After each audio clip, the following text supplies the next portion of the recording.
Bonjour mesdames et messieurs, bienvenue dans ce 6h30. Un conseil des ministres s'est tenu hier mercredi 22 novembre au palais de la présidence de la République. Cette réunion, comme chaque semaine, a été l'occasion pour le gouvernement de prendre un certain nombre de mesures sur la vie de la nation. Au nombre de ces mesures, l'on peut retenir l'adoption du programme national d'investissement agricole 2 en vue d'une meilleure synergie d'action ainsi que la mise en place d'une nouvelle génération de taxis pour faire face au vieillissement du parc auto. On en parle avec Jérôme Kofi Aboula. Le Conseil des ministres ce mercredi en a parlé, mais en divers. Toutefois, cela ne met pas en cause l'importance qu'elle revêt. Il s'agit, vous l'avez compris, de la nouvelle génération de taxis à mettre en circulation. Avec cette initiative, le gouvernement entend renouveler le parc auto devenu vieillissant et créer des conditions plus avantageuses. Des taxis qui affichent un certain nombre d'avantages sur la génération précédente. Il s'agit notamment d'une sécurisation plus forte qui est visible par les passagers, d'une formation plus étendue et plus complète des chauffeurs, donc amenés à exploiter ces taxis. Il s'agit également de taxis qui vont permettre, par exemple, des paiements électroniques. Une autre information non moins importante publiée au cours de ce conseil, c'est l'adoption du programme national d'investissement agricole 2 ou PENIA 2. Le PENIA 2 vient en complément du PENIA 1 grâce auquel le taux de pauvreté depuis plusieurs années connaît une baisse considérable avec surtout la création de plus de 2 millions d'emplois. Ce PENIA 2 par ailleurs apporte une réponse à la nécessité d'une meilleure synergie d'action et des résultats entre ces différentes activités, agriculture, élevage, gestion des forêts, etc. Et ce PENIA 2 innove pour ce fait avec la création, ce qui s'appelle désormais les agropoles. 9 agropoles ont été définis et couvrent l'ensemble du territoire national. Chaque agropole ou chaque zone d'agropole, en amont, toutes les activités qui permettent d'améliorer la production agricole de la zone concernée. Et en aval, la zone agropole prendra en compte toutes les activités et besoins de l'ensemble des acteurs privés et publics pour la conservation, la transformation, la commercialisation, donc des produits agricoles de la zone. Aussi, ce conseil a-t-il fait cas des mesures en vue de la lutte contre le blanchiment des capitaux et le financement du terrorisme.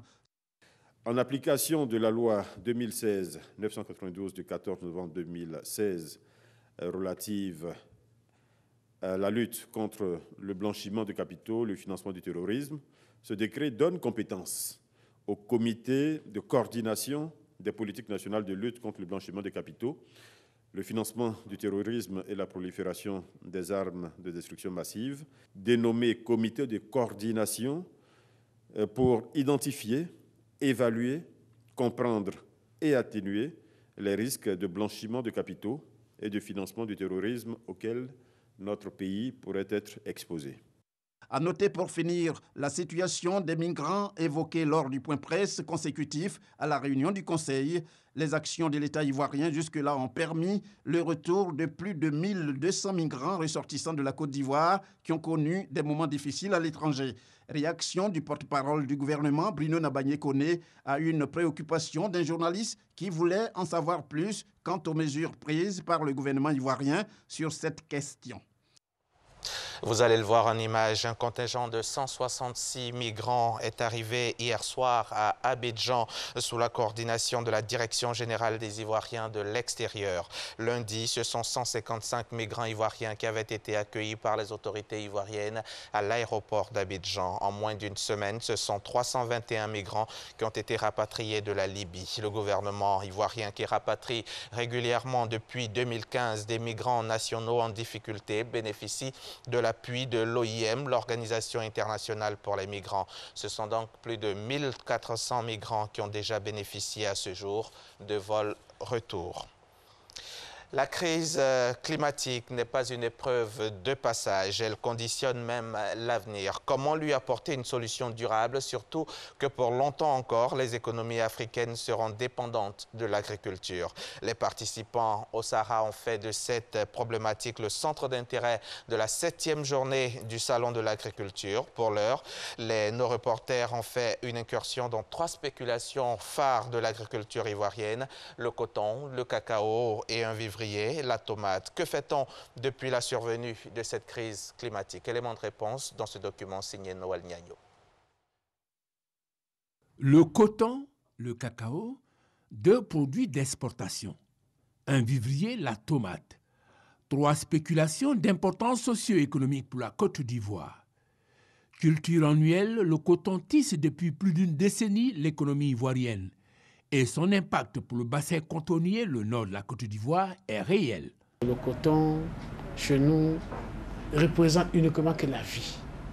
À travers le coton, tu peux avoir du vivier. À travers la culture du coton, tu peux t'offrir une maison, tu peux scolariser tes enfants. Vous voyez, c'est très important. Dans la culture du coton est primordiale chez nous, les populations du Nord. Le cacao, le label de la Côte d'Ivoire depuis des décennies.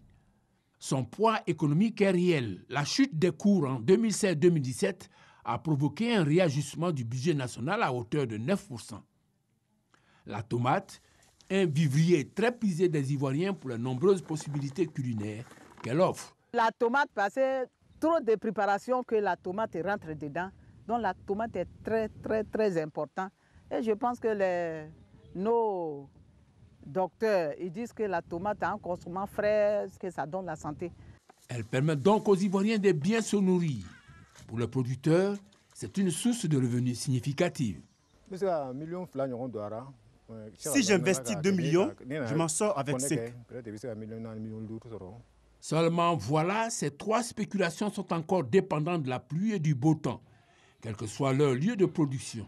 Le cacao au sud, le coton au nord, la tomate partout en Côte d'Ivoire, 57 ans après les indépendances. Nous commençons avec la pluie.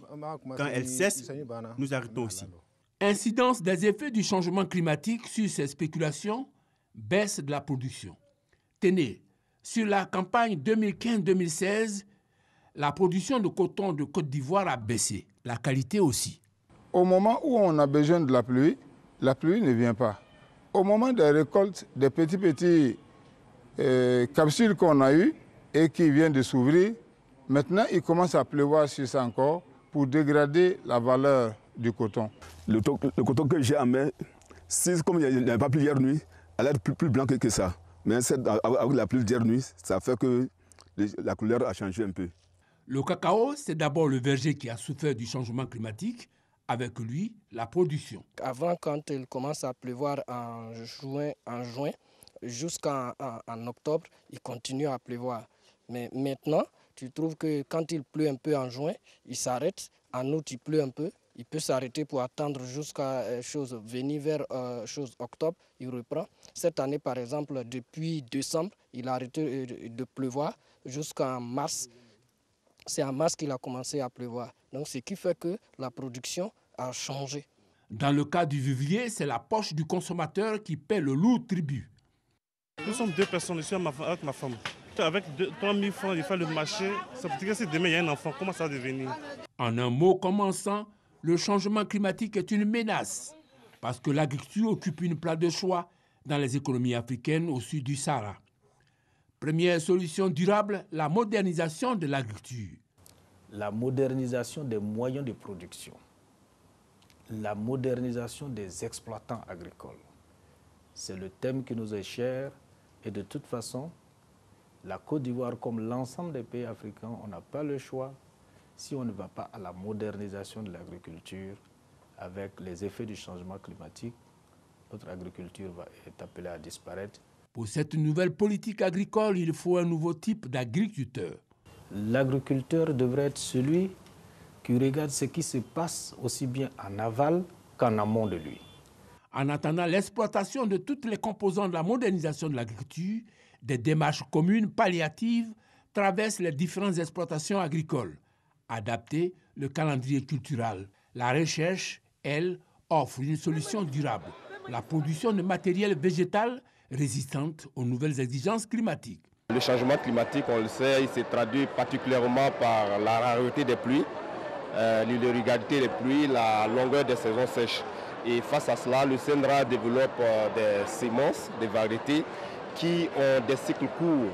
Quand les chercheurs ont fini, par exemple, dans le cadre du changement climatique, de mettre au point des variétés qui sont, j'allais dire, tolérantes à la sécheresse ou bien tolérantes au stress hydrique, l'ANADER a pour mission de porter l'information aux exploitants agricoles, de leur apprendre comment utiliser ces semences, les semences, si c'est les semences, ou bien les plants qui ont été produits pour qu'ils puissent les utiliser à bon escient. Tout cela pour mitiger les effets du changement climatique.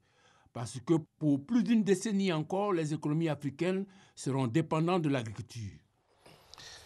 Un mot d'actualité internationale pour refermer ce journal. Le nouvel homme fort du Zimbabwe est de retour au pays. Emerson Mnangagwa, qui est appelé à succéder à Robert Mugabe, aura fait durer le suspense ce mercredi à Harare. Après une journée entière d'attente, Emerson Mnangagwa a effectué un retour discret. Ce n'est qu'en fin de journée qu'il est apparu en public. Il est notamment revenu sur l'économie du pays alors que l'activité tourne au ralenti. L'argent manque et le chômage frappe 90% de la population. Et puis de retour au Liban, après plusieurs jours passés en Arabie Saoudite puis en France, le Premier ministre libanais Saad Hariri est revenu sur sa décision de quitter le pouvoir. Merci de nous avoir suivis. Merci.